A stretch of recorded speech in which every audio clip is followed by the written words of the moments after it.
আমরা কিছু নামধাম পেয়েছি জানেন তো। সেই নামধামগুলো নিয়ে অন্তত আমরা কনফিডেন্ট, কারণ কদিন আগে পর্যন্ত পুরো নামের তালিকা, রোল নাম্বার দিয়ে কোন স্কুল সব কিছু ছিল ওই সাইটে, এসএসসির সাইটে, সেগুলো সব ডিলিট করে দেওয়া হয়েছে, মানে এডিট করা হয়েছে।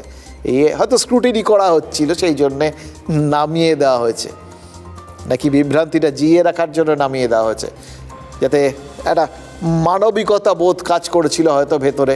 দেখুন, আমরা পুরো সময় ধরে কিন্তু আমরা দেখেছি সরকার বা এসএসসি সবার মধ্যেই এই যোগ্য অযোগ্য সবার প্রতি সমান একটা নজর, সবার প্রতি সমান একটা সমবেদনা, এবং কারুর যাতে চাকরি না যায় সেই জন্য একটা তাগিদ।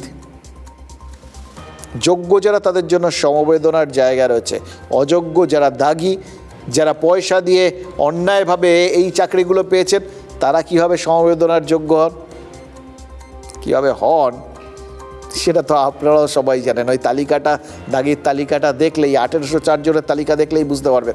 এবার দেখুন, আপনারা কেউ কেউ ভাবছেন তো যে 26,000-এর চাকরি গেছিলো, তখন তো শোনা গেছিলো 6,500-এর মতো দাগি প্রায়। তো এখানে হঠাৎ শুধু 1800 কেন?